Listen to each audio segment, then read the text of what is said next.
जय श्री राधा रानी सरकार की, जय श्री कृष्ण भगवान की, जय श्रीमद् भागवत महापुराण की। मंदिर श्री बंसी वाले महात्मा यूट्यूब चैनल की ओर से हम आप सभी भक्तों का हार्दिक अभिनंदन करते हैं। आज हम आपको सुनाने जा रहे हैं श्रीमद् भागवत महापुराण के 10वें स्कंद के 87वें अध्याय की परम पावन कथा, चैप्टर 87 की परम सुंदर कथा। इस अध्याय का नाम है भस्मासुर की कथा। बोल श्री राधा कृष्ण भगवान की जय। बोल श्रीमद् भागवत महापुराण की जय। श्री सुखदेव जी महाराज आगे की श्रीमद् भागवत महापुराण की कथा का वर्णन करते हुए कहने लगे हैं कि हे राजा परीक्षित, अब भस्मासुर नामक एक दैत्य की कथा सुनो। एक दिन शकुनी नामक दैत्य का पुत्र वृकासुर तपस्या करने की अभिलाषा से घर से चल पड़ा।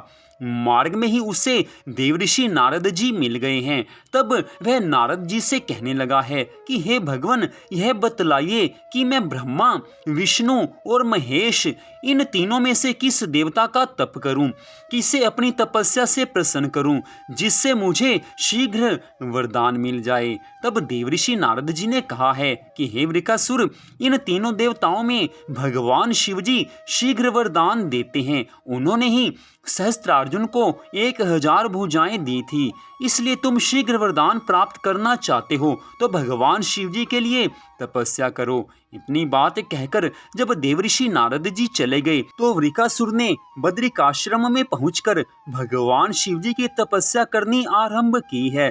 तप करते समय उसने हवन कुंड में अपने शरीर का मांस काट काट कर आहुति दी।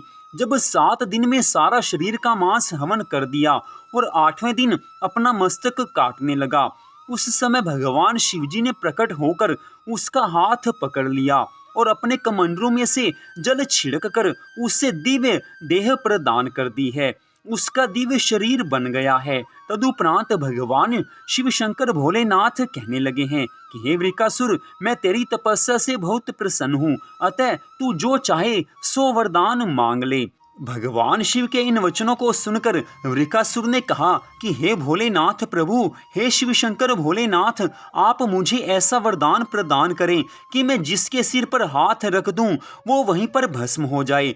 तब भगवान शिव ने कहा है कि ऐसा ही होगा।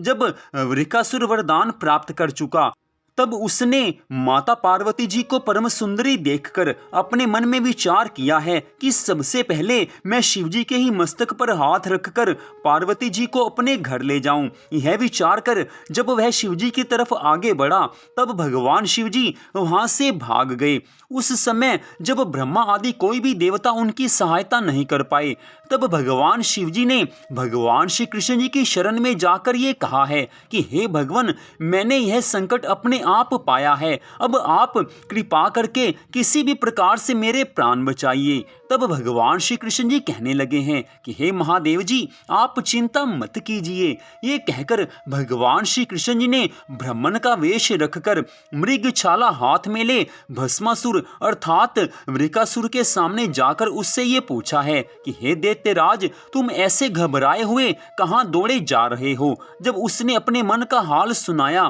तब ब्राह्मण वेशधारी भगवान श्री कृष्ण जी उससे कहने लगे हैं कि हे वृकासुर, तुम बड़े मूर्ख हो जो शिवजी जैसे नंग धड़ंग भांग धतूरा खाने वाले की बात पर विश्वास कर लिया। वे तो मरघट में बैठे हुए बावलों की तरह नाचा गाया करते हैं, भला वे किसी को वरदान तथा शाप देना क्या जाने। देखो, जब से दक्ष प्रजापति ने उन्हें शाप दिया है तब से उनमें कोई भी शक्ति शेष नहीं रही है। यदि तुम मेरी बात सत्य नहीं मानते तो पहले अपने ही सर पर हाथ रखकर देख लो, इसके बाद शिवजी के पीछे दौड़ना। इतनी कथा सुनाकर श्री सुखदेव जी महाराज कहने लगे हैं कि हे राजा परीक्षित, विप्रवेशधारी भगवान श्री कृष्ण जी के ऐसे वचन सुनकर भस्मासुर ने प्रभु की माया से मोहित होकर ज्यों ही अपने सिर पर अपना हाथ रखा त्यों ही वह तुरंत वहीं पर भस्म हो गया है। यह देखकर भगवान शिव शंकर भोलेनाथ ने प्रसन्नता के साथ तांडव नृत्य किया है और देवताओं ने आकाश से पुष्प वर्षा की है। तो यहीं पर आज की इस कथा का विश्राम होता है। मंदिर श्री बंसी वाले महात्मा यूट्यूब चैनल की ओर से आज की इस कथा को सुनने के लिए आप सबका हार्दिक धन्यवाद। भगवान श्री राधा कृष्ण जी की श्रीमद् भागवत महापुराण की अनंत कृपा सदा आप सब पर, आपके परिवार पर बनी रहे, इसी मंगल कामना के साथ जय श्री राधा रानी सरकार की, जय श्री कृष्ण भगवान की, जय श्रीमद् भागवत महापुराण की, जय श्री सुखदेव जी महाराज की। जय जय श्री राधे, जय जय श्री राधे, जय जय श्री राधे श्याम।